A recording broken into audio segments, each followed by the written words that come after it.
Thanks, Peter, for the introductory lecture. What I try to do now is to give you a bit of a historical context, to help us understand from where this discourse on frugal innovation come. Because as I think has been highlighted by Peter also, that this frugal innovation research is an unfinished agenda. I mean, we still are developing newer and newer research themes, and it might help us to understand what were the key issues that have been driving the innovation discourse in general, so that we can relate to the frugal innovation discourse and find out or try to explore newer dimensions in frugal innovation research. So, in innovation theory, the first name that comes to our mind is of Joseph Schumpeter, and when we talk about Joseph Schumpeter, there is also a kind of a bit of a diversity in the way we look at him. What do we really mean by what Schumpeter had said? And I must alert you that newer research is newer kind of research is also being done on what Schumpeter said, how to interpret Schumpeter, and very interesting insights are getting developed, because what was taken up initially as Schumpeterian thought has also been challenged, reinterpreted, and being modified. So we should be alert to this possibility that Schumpeterian thoughts on innovation is still kind of an evolving discourse. But I will take up only the main threads of that argument which has been established in research on innovation and try to argue how that has evolved over time. Now, when we talk about Schumpeter, we also refer to Schumpeter Mark I and Schumpeter Mark II. Schumpeter Mark I is the Schumpeter on the book on theories of economic development, where the focus has been on how small firms, how entrepreneurs take a leading role in developing innovation. When we come to Schumpeter Mark II, the focus gets shifted to large firms. There the discussion we have is how the monopolies or large firms do innovations. Okay, and these two could sort of they can exist together. And indeed, Schumpeter was actually referring to the realities of industrialization in two different countries. So the second one is more about the American economy. The first one is more during the Industrial Revolution, the British economy or the German economy, how it was evolving. So both could be relevant, and both of these theories give us certain interesting ideas to explore in the context of innovation research. One of the things that has been said as Schumpeterian thought is there is a linear model of innovation, and by linear model we talk about these three terms where there is a kind of a technological change, first technological change, and then the commercialization of that technological change, which is innovation, the core concern of our discussion in this course, whereas we call the first thing as invention, and then over time people learn about these new technologies and the technologies get diffused. So there is this linear pattern in the way we understand innovation and its impact. It begins with a new technological say invention, or a scientific the discovery of a new scientific fact, and through this process the economies go through a process of creative destruction. New things emerge, making old things obsolete, and those new things get superseded by newer kinds of things, and that's how the economy progresses, development takes place, and there is a kind of a continuous growth. right? That's how we understood innovation and its dynamics in the so-called first generation, scholarship on innovation studies. As I mentioned, innovation is always linked to radical technological breakthroughs. So, for example, there has to be, say, the steam engine leading to newer kinds of innovation and economic activities, and these steam engines might be linked to the discoveries of, say, the law of thermodynamics. Or when we talk about invention of an aeroplane, we have to understand the physics of aerodynamics. Okay, but in reality, and that's what the new research is now telling us, that actually Wright brothers had invented the aeroplane before the physics of aerodynamics got known to us. So this linearity in terms of what proceeds to what is not kind of an unchallenged paradigm. Okay, in reality, what we find is a bit of a to and fro movement between these stages, right? And there are now ample evidence coming up. There are many interesting books that are coming up to sort of to delve on that in deeper at a deeper level and try to engage with that kind of understanding. But when we talk about this first generation thoughts on innovation, these innovations are still exclusively or mostly undertaken by the industries or the research labs in industrialized economies, something that Peter has already touched upon. Okay, institutions are important, and institutions like the intellectual property rights, institutions such as standards, institutions such as banks, financial institutions are important. So that's how the first wave of thought on innovation it looked like. Yeah. In the slides which you show, see, in the current context, do you agree with the point number 2, the linear model? Because invention, innovation and diffusion can be on a cycle also now in current context. Yeah. I mean, after diffusion, people can come up with something new, because that's precisely the content of the subsequent slides. Okay. Yeah. So then the interpretations started coming, and some of these interpretations actually challenged this linearity, trying to say that okay, even if there is a linearity in that sense that okay, you first have an invention and then you have an innovation, there is no certainty that an invention will always lead to an innovation. Number one, the lags of these, the lags between invention and innovation, they were, for some studies done in the context of America, they were from 9 years to 90 years, right? And there was no certainty that the first commercial application will be successful. So the most successful entrepreneur was probably the third or fourth or the 10th person who commercialized an invention. So this link between invention and innovation and the definition of what constitutes innovation, the first commercial application of an invention started getting challenged, right? But even until that point, innovation still remained something which is confined to the realities of the industrialized economies.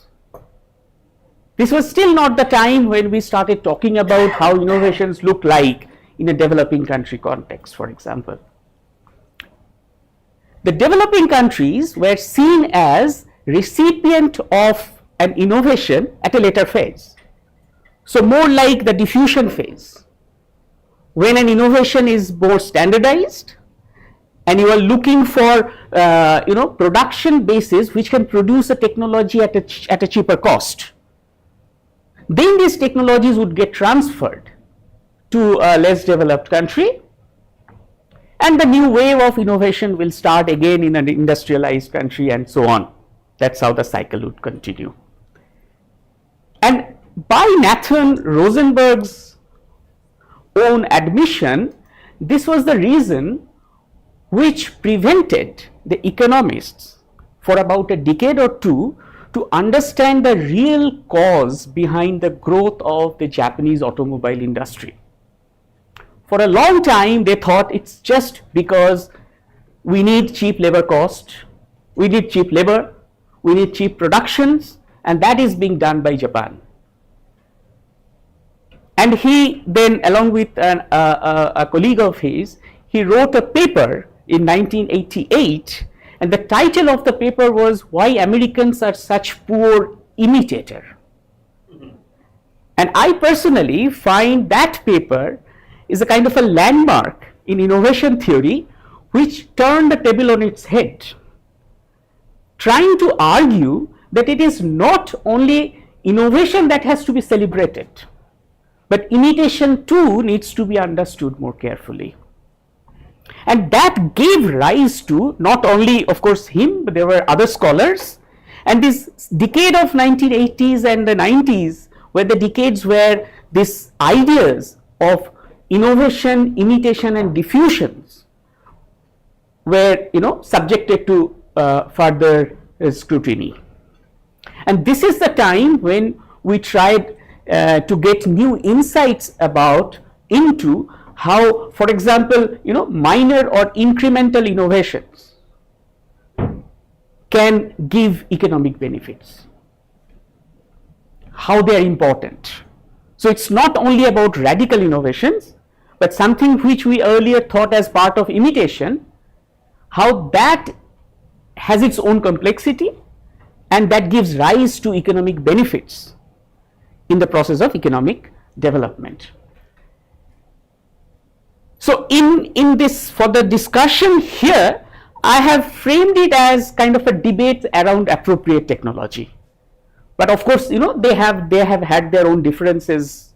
So appropriate technology scholars would not agree with everything that was said by, say, for example, technological capability group, and so on. But for the discussion, for the current discussion, I'm sort of not getting into that complex discussion. I'm just putting forward a point that a discussion started emerging where we said, okay, technologies that are developed in an industrialized setting, in an advanced industrialized context, do they necessarily or automatically have relevance for a developing country setting? Because the resources are different in terms of less availability of capital, more availability of labor, and so should an innovation be seen as a labor saving device? What do we end up with then? Shall we create more unemployment, and so on? These are the debates that was initiated by appropriate technology, and many of these scholars they latched on to that debate, and using their own understanding of how innovation takes place even in an industrialized setting, try to develop a critique of this mainstream linear model of creative destruction based ideas of innovation. So you can see I somehow could not get the even when I copied the image, it got pasted like this. So there is a technology above generation, and there is the name of the editor below it, but somehow I don't know whether for the copyright reasons or anything, or it just could not be pasted. So this person is, we call it Jorge Katz, or in English we call it George Katz, Sanjay Lal, Richard Nelson. They are some of the scholars who developed these ideas. Sometimes they did country studies, but the book on evolutionary theory of economic change, they tried to incorporate some of these findings from the country studies and develop an alternative understanding of innovation, where the ideas of minor or incremental innovation was not only seen as an element of innovation in a developing country context, but also in a developed country context. Right? So that's how the theories of innovation unfolded in the 80s and the 90s. But in the 80s, along with this admission that imitation is a complex thing, imitation doesn't happen automatically, you need to have conscious effort to develop even imitated technology, gave rise to this whole ideas of the technology policies in the context of economic development. You get to see different countries coming up with technology policies to have it achieved. Okay, and what are the things therefore? The thing that we took for granted, that technology transfer, oh, that will happen automatically.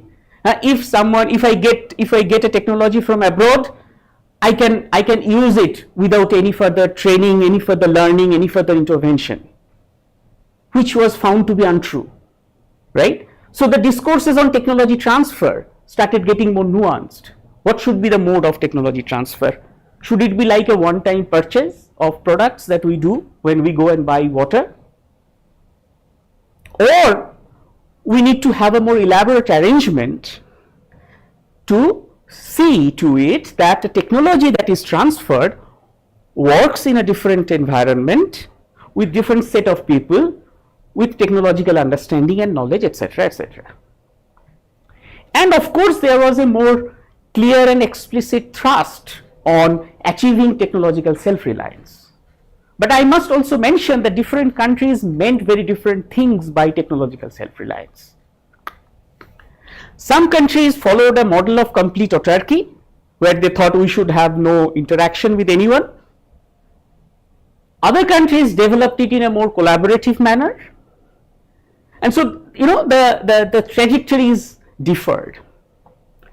But at least until the 1990s, many of these developing countries had more autonomy in choosing their technology policy space, which eventually got shrunk, I would say, from the mid-90s onwards, when there was a clear international focus through various international treaties, the formation of the WTO, to make this policy space more uniform.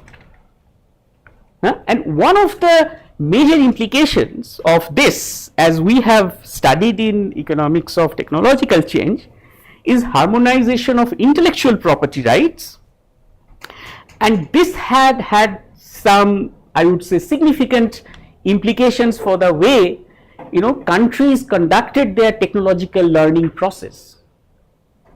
Because in the technological learning process, imitation, reverse engineering were seen to be very crucial. And now the intellectual property rights doesn't allow that flexibility.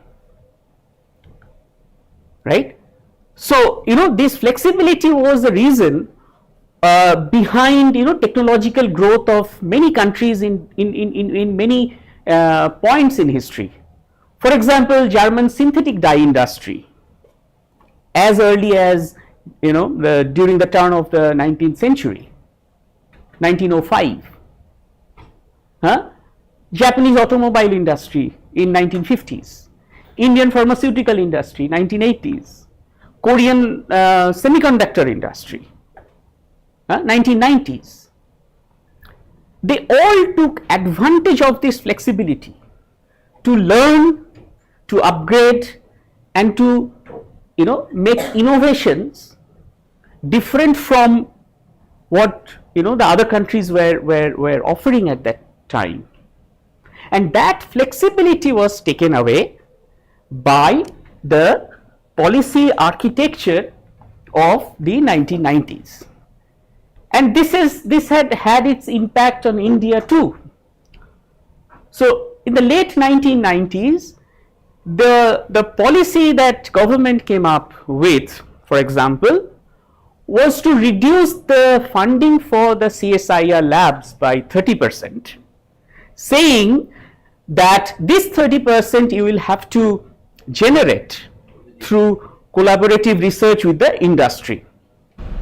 Now elsewhere we have talked about its implications on the research priorities, etc., etc. I am not going to get into that for this lecture, but maybe if I have to look at a positive side of this enabled a kind of interaction which is closer to what we are going to discuss today about involving multiple parties in innovation dynamics. So for example, you can say the double helix model, the triple helix model. The government was increasingly seen as an entity which would regulate these activities, but not really being an active partner in these activities, right? But this also gave rise to the popularity of some of these discourses. You call it triple helix model, you call it, some of you are aware of this Global X network, innovation systems framework. So if I have to tell you the direction in which the innovation literature, the direction which it took in the 1990s, I would say the direction of research took place in terms of identifying the actors and the interactions. And before that, actually, innovation was largely seen as something which is done by, say, a big firm or a research laboratory. Now innovation is started to be seen as an outcome of an interactive process, right? I'm not getting into the critique of how it had changed the research environment and so on and so forth. That's a different discussion. But the nature of interactions, who all would be the the parties interacting and developing innovation, are some of the things which started getting emphasized in the 1990s. However, I think to an extent, as kind of an unintended consequence of that policy environment, people also started to focus more on what was happening at a kind of a regional or a sub-regional level or at a local level. And this is also the time when, for example, Grameen banks, the experiment of Grameen banks started getting more highlights, right? The role of microfinance institutions, the role of civil society, the role of local knowledge, indigenous knowledge, traditional knowledge came to the forefront of debate and started getting integrated with innovation research. Sorry, because of that chair. Okay. Yeah, chairs sometimes create problem for us in different ways. Chair should not be fixed. Yeah, you should be able to rotate. Okay. Okay. Now. So I will, I think Peter talked about the different dimensions of frugal innovation research, the role of the multinationals, the role of the government labs. They are still important. So I'm not going there. We will talk about that in the course of our lecture series as well. What are the alternative themes that emerged, which probably 10 years ago were not even on the radar of innovation research? Nobody thought, I think as Peter also mentioned, that informal sector would have anything to do with innovation research. Grassroots communities, jugaad, innovation, by no means. And this was a reality of the time when we grew up. When we were in the universities, we were in the school or colleges, we never thought that jugaad or this people, somebody is doing, there around the corner, is to be understood from an innovation point of view. But why and how they gain legitimacy, right? Part of it could be because there was this withdrawal of the state support, and more focus was given to understanding the individual behaviors, local knowledge networks, etc. But partly probably we also understood that what these guys are doing so that they can maintain their livelihood even though they don't receive any support from anyone. Again the same dilemma which probably Nathan Rosenberg had identified in the 80s, that is it only the cheap labor cost? Because we all know that informal sector pays very little. We all know that informal sector work environment is exploitative in nature. But is that all when we want to understand informal sector?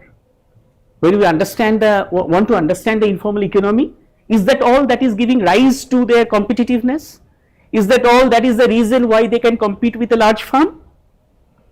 The same question that Nathan Rosenberg had asked probably in the context of Japan. Are they outcompeting the American industries, auto firms, just because they produce it at a lower cost? Or there is something else in it? Right? I mean that is the time when there are several people. I mean in the Indian context, Professor Anil Gupta, grassroots innovation, painstakingly trying to find out what is being done at the remotest part of this country, right? Bringing it to limelight, making it exactly, making it a part of regular innovation discourse. In a way, there were remarkable things getting done. Of course, one can go on criticizing, and I'm not delegitimizing those criticisms that these guys are doing it that way because there is no government support. Yes, I agree with that. But then the reaction to that or the response to that should not be to delegitimize those actions themselves. Trying to then understand, okay, what can we do to support these activities because they have some value. And that is, I think, a big, I would say, sort of a paradigm shift in innovation thinking that took place in the 1990s against all adversities in terms of closing the policy space for many developing countries, etc., etc. Right? Well, now the question is, I think the confusing category remark that you had in the previous session. Personally for me, it has been a journey where I started working on grassroots innovation and informal sector innovation and sort of evolved into a frugal innovation researcher. Agreeing with the fact that there are overlaps, there are often some sort of confusion about how and when we should make use of which category. When should we call it a grassroots innovation as opposed to when it is an informal sector innovation, when it is a jugaad, etc., etc. And we are also being accused of doing what others had done maybe in different contexts, that you are using frugal innovation as a catch-all category, which they might not. Well, that's an open question. I do not have a ready answer to that. All I can say is that definitely one of the reasons why some of us have chosen to use the frugal innovation brand, despite being sensitive to this alternative framing, grassroots innovation and jugaad, is particularly that frugal innovation, we thought, would give us more opportunities to give a conceptual framing for these innovative activities, as opposed to say grassroots innovation, for which we have to always think of, we are defining innovation by innovation actors. We are not defining these innovations by the characteristics of innovations. Same with jugaad. No one in the multinational corporation or in a lab in JNU would be feeling happy to know that, okay, what he or she is doing is jugaad. I remember having met a colleague at Erasmus Medical School, and we were told very categorically, look, what we do is not frugal. And the reason why we had to go back to Adam Smith was actually to try and find and develop a positive narrative about frugality and frugal innovation. And I must mention that this is something, I think, as a center, we have able to achieve that, today by frugality or frugal, people do not only mean something which is cheap or inexpensive. One of the things that we have been able to sort of bring on board is to this multiple possibilities of the term frugal, which should help us develop a positive narrative about frugal innovation, where, as we were discussing, somebody would not be scared of or hesitant to accept something because it is frugal, because that was indeed the reason why appropriate technologies could not find a place consistently a place in technology policies of many of the developing countries, because the social and the political elites did not side with the concept of appropriate technology. They didn't want to be seen as someone using appropriate technology as a second best technology. So you might say this is one of the lessons we have learned or tried to learn from the apparent failures of appropriate technology, and we felt the need that it is time to understand frugality in a more comprehensive manner, rather than what is meant by the term in today's dictionary. If you go back maybe 200 years, maybe the dictionary word of frugal was different, right? And frugality was being referred to understand very different kinds of things, and many of them were actually to mean very, very, very positive ideas about how individuals think, behave and act, right? And this has been an ongoing journey here. So to be able to, therefore, not discarding these terms, but trying to give these terms more analytical rigor from, with using the framing of frugality.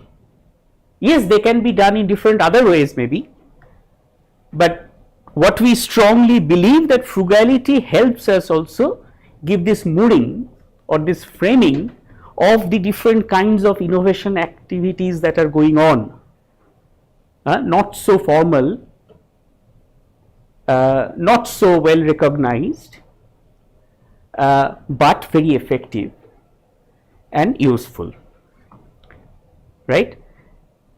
And if I decode the term that innovation was known as something which is commercial application of a technology, of an invention, what does commercial application mean? That it should have usefulness by people. That's why people will buy it and pay for it. Now we have traveled a distance where we say, okay, maybe that is not the only way of finding usefulness. We get into the social modes of distribution.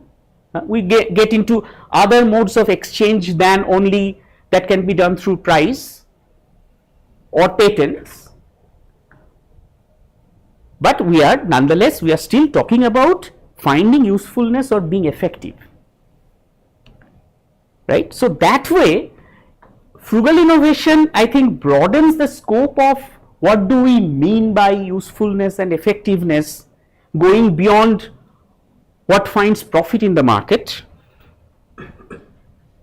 but it's in the same category. We are still trying to find those activities, understand those activities which are useful and which are effective in solving a practical problem. So they are innovation. And then we talk about, okay, what does frugality mean in terms of who are the people who are involved, not only the large firms, the big R&D labs, not even the domestic labs or the firms always, but going even beyond that,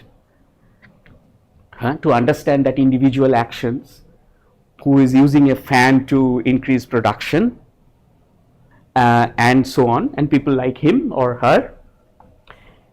And then what kind of knowledge interaction takes place? Where from this idea come to one's mind that, okay, I can use a fan?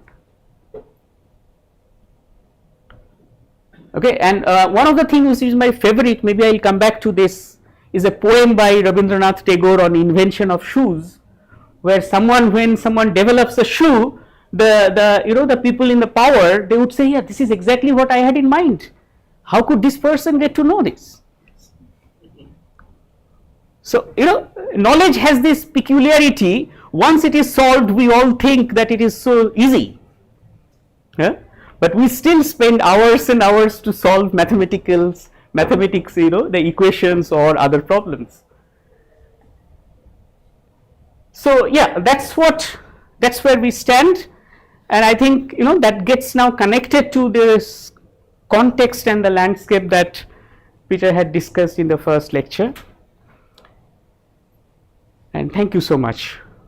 We can have questions now, but I think there is tea waiting outside. Yeah, so we can also have our question and answer over tea outside. Just one thing for me to Sure. The previous There can be two things also. Yeah, the previous thing, not this one. Yeah, just next one. See, you talked about this innovation system triple helix model. Now, I would like to understand, because why frugal innovation is not open?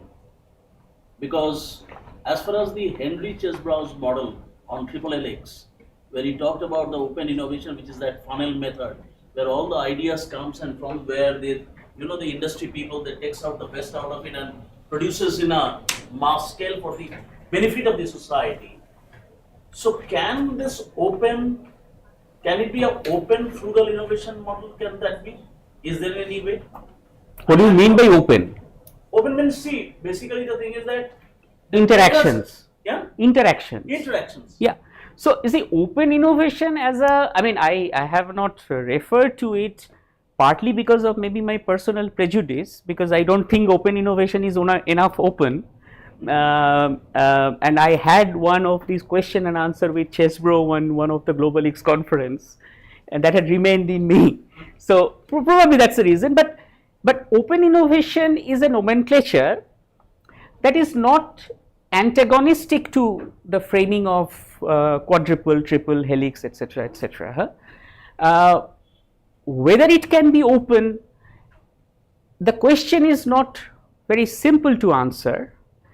And one of the reason, and that is the question I had asked him, is does open innovation mean that intellectual property rights is not an issue? And his answer was no, it's very much an issue. You can have open exchange of knowledge only when you are secured. Your intellectual property rights is secured. Okay, and if you now bring that particular angle and put it in a grassroots innovation context. I talked about Anil Gupta's efforts, laudable efforts, etc., but they also tried to make patents of these innovations with the hope that the patents will facilitate interactions, commercialization. Incidentally, that has not really happened in that scale that they had expected to. So, that's a larger question, right?